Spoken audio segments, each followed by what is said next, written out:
Buongiorno a tutti. Come faccio a non farmi influenzare dal giudizio degli altri?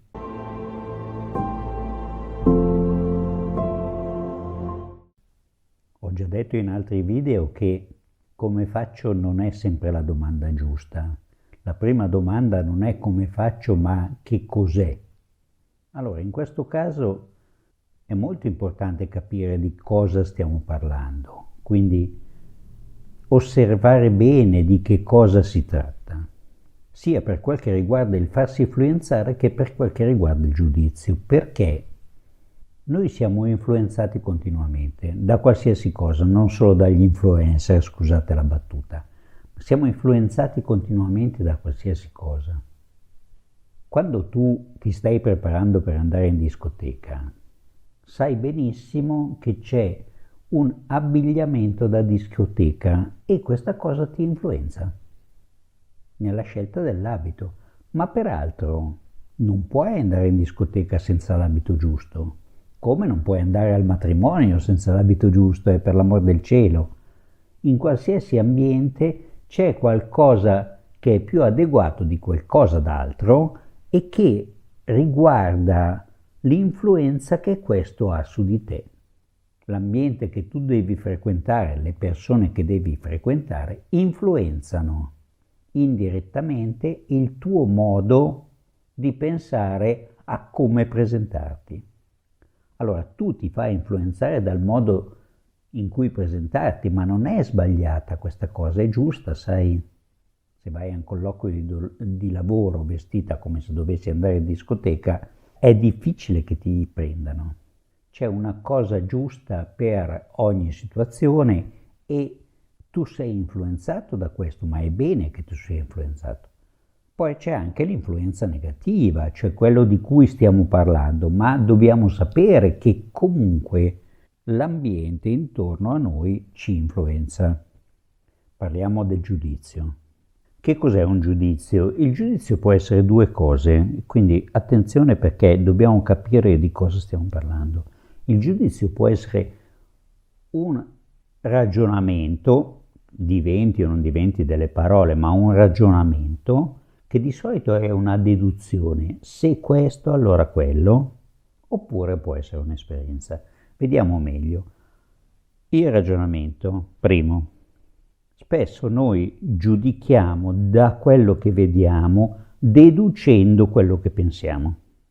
Se mi hai detto così vuol dire che, se ti vesti così vuol dire che, cioè deduci il monaco dall'abito, come si dice, ma spesso non è vero.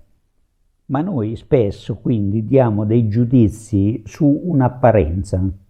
Tutti facciamo così, per cui non ti puoi stupire se fanno così con te, perché anche tu fai così con gli altri. Diamo dei giudizi a partire da quel che vediamo, quello che ci appare. Secondo, il giudizio può essere un'esperienza e non è la stessa cosa dell'apparenza. L'esperienza è quando tu con una persona hai a che fare, non solo ti si presentano delle cose, ma hai anche modo di interagire, cioè di relazionarti. Allora puoi conoscere meglio. Quindi il tuo giudizio può essere più preciso e può essere di tanti tipi. Può essere un giudizio sull'altro con più elementi di conoscenza, ma può essere anche un giudizio su quello che l'altro fa. Nel caso dell'esperienza è un giudizio soprattutto che è molto buono quando è un giudizio su quello che l'altro fa a te. Come mi tratti, come mi hai parlato, cioè come hai parlato con me. Se io giudico questo, faccio bene. E se l'altra persona mi giudica su questo, fa bene. Capisci che confondere questi due tipi di giudizi è un problema, perché se io deduco che tu sei una brutta persona da quello che vedo o da quello che tu stai facendo, non so niente di chi sei veramente. Ho fatto un ragionamento io, ma se a partire dall'esperienza che io ho con te, il giudizio che tu mi dai è un buon giudizio, mi serve anche. Se tu mi dici, guarda, con me tu hai sbagliato, mi stai facendo un favore. Non sempre il giudizio è negativo, sai? Allora, il problema di essere influenzati è quando si è influenzati dai ragionamenti degli altri che non conoscono. Dobbiamo essere noi per primi a cominciare a conoscere. Tutti diciamo, ma tu non sai chi sono veramente, quindi come fai a giudicarmi? Certo, lo diciamo tutti, ma il problema è che dobbiamo anche essere noi così. Dobbiamo essere noi per primi che ci asteniamo da quel tipo di giudizio che, ripeto, è una deduzione, per aspettare l'esperienza diretta. Quante persone applicano questo tipo di giudizio solo ragionato che in realtà è un pregiudizio? Pensate agli insegnanti a scuola. Quanti pregiudizi possono avere su di te? Perché ti metti sempre in fondo? Perché sembri distratto mentre lui insegna? Perché facilmente chiedi di andare in bagno? Ah, ma se fa tutto questo vuol dire che è svogliato. Questo è una deduzione. Ma se a partire da questa deduzione che diventa un pregiudizio sulla persona, io quando ti interrogo ti faccio le domande più difficili, perché così almeno dimostro il mio pregiudizio come realtà oggettiva. E questo è un pregiudizio pesante. Ma non è che gli studenti siano esenti dai pregiudizi, Fanno la stessa cosa anche loro tante volte. Anche gli studenti hanno dei pregiudizi sugli insegnanti. Da come parla si capisce che di noi studenti non gli importa niente. Da come parla si capisce che quella materia non gli interessa. Non è attento ai miei problemi, eccetera. In qualsiasi condizione, nel rapporto con i genitori, quanti pregiudizi ci sono da parte di entrambi. Ora, l'esperienza è un'altra cosa.